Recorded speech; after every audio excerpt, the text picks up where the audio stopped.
আজকে আমি খুব সাধারণ একটা রেসিপি তৈরি করব। এটা নাস্তা হিসেবেও খাওয়া যায়, আবার ভাতের সাথেও খাওয়া যায়। খুবই মজার এই খাবারটা। আর এটা তৈরি করার জন্য এখানে আমি পরিমাণ মতো চাল নিয়েছি আর সমপরিমাণ হচ্ছে ডাল নিয়েছি। নিয়ে এখন হচ্ছে এটা ভিজিয়ে রাখবো কিছুক্ষণের জন্য, যাতে করে এটা পাটায় পেশা যায় বা ব্লেন্ড করা যায়। তো সে পর্যন্ত আগে ভিজিয়ে রাখবো। কিছু খাবার আছে সাধারণ হলেও কিন্তু খেতে অসাধারণ হয়। অল্প কিছু উপকরণ দিয়ে আজকের এই রেসিপিটা কিন্তু খুবই মজার হয়, খেতে খুবই দারুণ হয়। আমার কাছে তো অনেক বেশি ভালো লাগে, এমন আমার পরিবারের বাচ্চারাও কিন্তু অনেক বেশি পছন্দ করে। সাধারণত এটা হচ্ছে চাল কুমড়া বা মিষ্টি কুমড়া শাক দিয়ে তৈরি করা হয়। তো এই ধরনের শাকগুলো কিন্তু বাচ্চারা খেতে চায় না, তো আজকে তৈরি করতেছি। এইভাবে করে দিলে ওরা কিন্তু অনেক বেশি পছন্দ করে। তো এদিক দিয়ে হচ্ছে আমার চাল আর ডাল যেটা আমি ভিজিয়ে রেখেছিলাম সেটা ভিজে গেছে, ফুলে উঠেছে। তো এখন হচ্ছে ভালোভাবে ক্লিন করে আমি ব্লেন্ডার করে নিব। চাইলে আপনারা পাটায়ও পিষে নিতে পারেন। তো আমি এটার সাথে দিয়ে দিচ্ছি পেঁয়াজ কুচি আর হচ্ছে আদা রসুন বাটা আমার আগে ফ্রিজে করা ছিল, তো সেখান থেকে একটা কিউব দিয়ে দিলাম।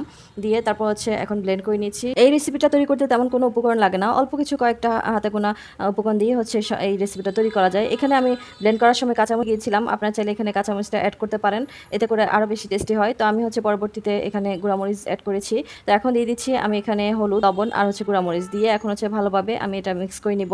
ভালোভাবে মিক্স করে তারপর হচ্ছে আমি যে মিষ্টি কুমড়া পাতাটা ক্লিন করে রেখেছিলাম আগে থেকেই, আমি আঁশটা ছেড়ে তারপর হচ্ছে পানিতে ভালোভাবে ধুয়ে এটা পানি ঝরাতে দিয়েছিলাম।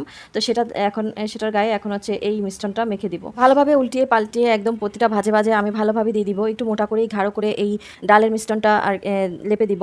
আমি আগে একবার বানিয়েছিলাম, তখন হচ্ছে একটু পাতলা করেই আমি লেপে দিয়েছিলাম এই ডাল আর চালের মিশ্রণটা, তখন এতটা বেশি ভালো লাগে নাই। তবে এবার যে একটু মোটা করে দিয়েছি, খেতে খুবই ভালো লেগেছে এবং খুবই টেস্টি হয়েছে। অনেক সময় দেখা যায় মাছ মাংস খেতে খেতে যখন বিরক্ত লাগে, তখন হচ্ছে সাধারণ খাবারগুলোই অনেক বেশি ভালো লাগে। আর সাধারণ খাবারগুলো দিয়েই হচ্ছে পেট ভরে ভাত খাওয়া যায়। তো এটা হচ্ছে সেরকম একটা খাবার। আমার কাছে তো খুব ভালো লেগেছে। গরম ভাত দিয়ে এই খাবারটা খুবই মজার, খুবই দারুণ। নাস্তা হিসেবেও খাওয়া যায়, সস দিয়ে খেতে অনেক ভালো লাগে। উপর দিয়ে ক্রিসমি আর ভেতরে সফট, খুবই ভালো লাগে খেতে। তবে ভাতের সাথে খেলে আমার কাছে বেশি ভালো লেগেছে। গরম ভাতের সাথে এটা গরম গরম খুবই ভালো লেগেছে খেতে। তো এইভাবে করে আমি ভালোভাবে এটাকে এই পিঠ ভালোভাবে চাল ডালের যে মিশ্রণটা সেটা ভালোভাবে আমি মেখে দিয়েছি, একটু মোটা করেই দিয়েছি।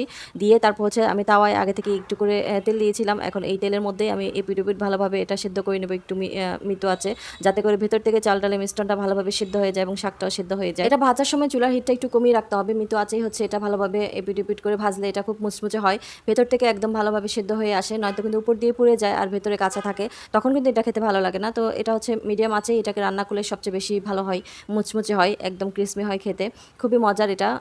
আর খুবই আদা দেওয়ার কারণে তারপর পেঁয়াজ রসুন দেওয়ার কারণে একটা স্মেল যে আসে, সেটা খুবই সুন্দর একটা গ্রান আসে। আমি যদি এমনিতেই শাক রান্না করে দিতাম তাহলে আমার বাচ্চারা কখনোই খেত না, কিন্তু এইভাবে করে দেওয়ার পর ওরা হচ্ছে খুব মজা করে খেয়েছে, ওরাও অনেক বেশি পছন্দ করেছে। এটা গরম গরম থাকা অবস্থায় খেতে খুব বেশি ভালো লাগে। খুবই সাধারণ, খুবই অল্প কিছু উপকরণ দিয়ে রান্না করা হয়, খুবই মজার একটা রেসিপি। এই ধরুন উপকরণ দিয়ে সাধারণভাবে রান্না করে কিন্তু এটার স্বাদ কোনোভাবেই কোনো অংশে কম না, খুবই মজার হয় এটা এভাবে করে রান্না করলে। আপনারা যারা এখনও এটা খান নাই তারা এভাবে করে খেলেন, গরম ভাতের সাথে হোক বা নাস্তা হিসাবে চচের সাথে, খুবই মজার হয় এটা। এটা ঠান্ডা খাওয়ার চাইতে গরম গরম খেলে কিন্তু বেশি স্বাদ পাওয়া যায়, বেশি ভালো লাগে।